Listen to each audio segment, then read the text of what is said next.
In ancient times, Gujarat, the cradle of civilization, was home to well-planned cities such as Dholavira and Lothal that were known for their excellent water management systems and tremendous sense of town planning.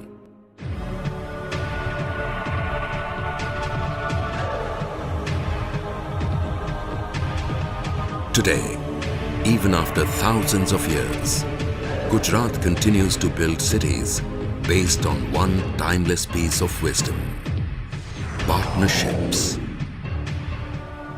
Life is all about partnerships. Partnerships are about collaboration, and collaboration ensures success.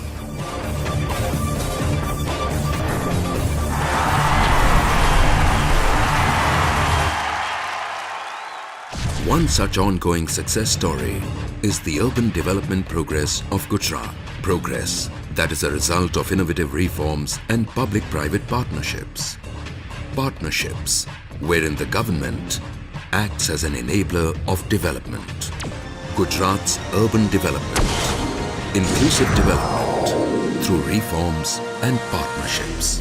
Rapid growth in the industrial and commercial activities has generated plentiful opportunity for employment in the urban areas, thereby increasing urban population.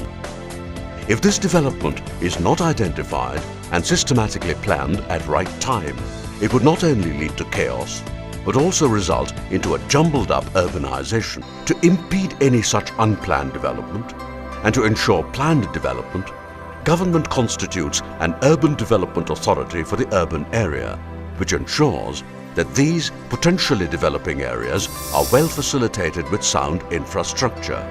The reason behind this harmonized expansion has always successfully followed the rules of town planning mechanism since its initiation. This productive planning process is not only cost efficient and democratic, but also has less resistance and minimum litigation. Planning is a two-tier process. First, the macro level, which is through a developmental plan of the city. And second is the micro-level planning for implementation. According to the law, the authority has to compulsorily prepare the development plan for its area. The process for plan development is through a draft development plan or draft master plan. It indicates the manner in which the land area under the development authority will be used, regulated and developed, generally known as GDCR, along with the proposal of zoning. GDCR also describes the use of the land for residential, industrial, commercial, agricultural and recreational purposes, along with the land for social and physical infrastructure, road alignments. For visual identification of the proposal, prescribed colors are used for the proposed site. The Urban Development Authority publishes draft development plan proposal in the Official Gazette, along with a notice inviting suggestions or objections within a period of 2 months from the date of its publication. The authority, after considering such suggestions or objections, may modify such plan and republish the modification in the Official Gazette. After this, the proposal is submitted to the government for sanction. On receipt of the draft development plan, the state government may sanction the draft development plan with or without modification, or return with suggested modifications in the draft development plan. The state government shall sanction the plan after satisfying itself that the modifications suggested have been duly carried out. This draft development plan, along with the General Development Control Regulations sanctioned, shall be called the Final Development Plan, which is subject to revision at least once in 10 years. Here comes the role of Town Planning Scheme mechanism. Town planning is nothing but the micro-level implementation of development plan to provide urban infrastructure for each land parcel. Town planning scheme is prepared by pooling together all the land under different ownership without acquisition and redistributing them in properly reconstituted plots suitable for urban development after deducting land for physical and social infrastructure. Working as the trustee of the citizens of Ahmedabad has not only utilized the tool of town planning at its fullest, but has also set an example of ideal town planning scheme in the country. The roots of this lie in the attitudinal change adopted in the approach at the institutional and citizens level. Town planning is a process that we are all aware of since our childhood. When little children play together with sand and mud and make small houses, they keep in mind to maintain distance between houses, planting some flowers and trees, making a road to link all the houses, and also creating space for a lake, garden and playground, creating an environment or surrounding subconsciously.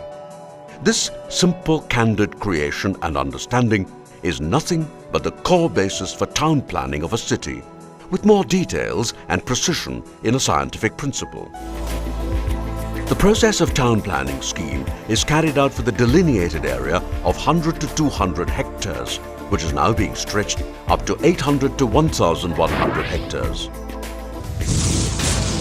The draft scheme is prepared by authority through the process of physical survey, data collection, analysis, planning decision through public participation, implementation and record promulgation, which is then submitted to the government for finalization.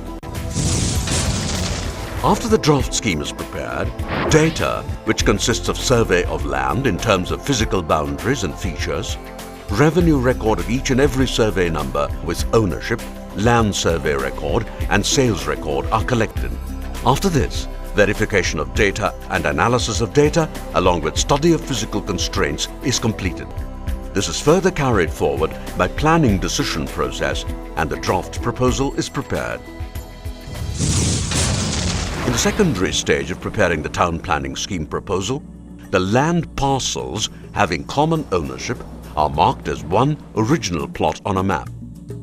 All such original plots are allotted final plot with regular geometric shape, and they are allotted normally on or very close to their respective original plots, or as far as possible in similar situation after reducing area of the plot by uniform percentage as contribution of the land required for public utilities. This land area is consumed for physical and social infrastructure like roads, housing for the economically weaker sections, plots for public purpose, fire station, gardens, library, schools or any such public utility buildings. The utilization of the land for public purpose are approximately in the ratio of up to 20% for roads, 5% for gardens, 5% for housing for the economically weaker sections, and 10% for public utilities. To make the entire process more democratic and transparent, the scheme is presented and discussed with the affected public in a meeting called for participation, inviting their objection, suggestion and feedback. Then, after the study of each and every objection, suggestion and feedback, modification in a draft proposal are incorporated. Once again, public opinion on this modified proposal is invited through advertisement in widely spread newspapers in stipulated time, along with publication in official gazette. Based on the study, analysis of these objections, suggestions and feedback, a draft proposal is finalized and submitted to the government for statutory approval, along with the feedback received from the landowners and public. The draft scheme sanctioned by government is then handed over to the town planning officer appointed by the government. He acts as an arbitrator between the authority and the landowner. The TPO splits the scheme in two parts, preliminary and final. The physical part first sanctioned is called preliminary scheme, whereas fiscal part is called final scheme. The town planning officer gives notice to the individual and allows sufficient opportunity for personal representation. Based on these verifications of data by him, he makes necessary modifications in the sanctioned draft scheme for the physical boundary of the scheme proposal. The government then sanctions the proposal submitted. After the physical proposals are finalized, Town Planning Officer follows the same procedure for the financial part of the scheme to finalize compensations and contributions to be paid by working out the value of the original plot and final plot. The final plot is, although reduced in size, very much improved in terms of shape, buildability and accessibility. The owner gets compensation in both physical and fiscal terms for the area he contributed from his original plot. The land taken from all the landowners as their physical contribution towards the scheme is taken as raw material. This is used for infrastructure and public purpose plots integrated with plots of individual owners to provide urban infrastructure to the people to make a complete mosaic. The area developed as part of the TP scheme is strongly interlinked with the existing developed urban area. Thus, every landowner gets finished land parcel reduced in area and physical form and is compensated for the contributed land. Hereafter, the implementation of the scheme takes place in 3 stages. First, as soon as the government sanctions the draft TP scheme, the implementation of road, water supply, drainage and electricity takes place. Secondly, implementation of handing over the possession of final plot to the respective landowners is done as and when preliminary scheme is sanctioned. And third is the financial implication in terms of compensation payable to the respective owners and incremental contribution receivable by the authority from the respective landowners as the case may be. As a result, people settled first and then the infrastructure came. In other words, the area developed faster than the process of implementation of basic amenities or urban infrastructure.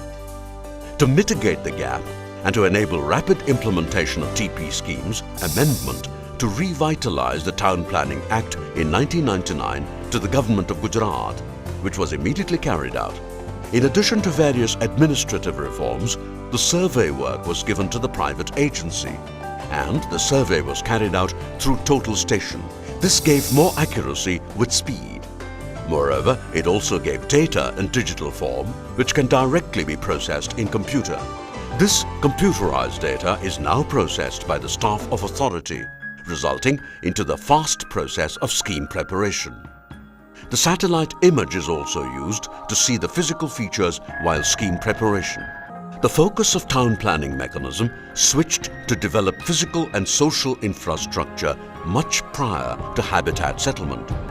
In other words, to equip the area identified with all basic amenities or urban infrastructure before people start residing in the area, synchronizing the pace of development of the area and the urban infrastructure.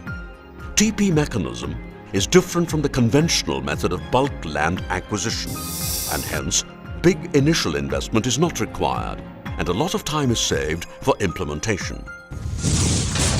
To implement the development plan proposal of a ring road project would conventionally be through the process of land acquisition. Successfully implemented 76-kilometer long and 60 meters wide Sardar Patel Ring Road through town planning method covered by approximately 46 TP schemes.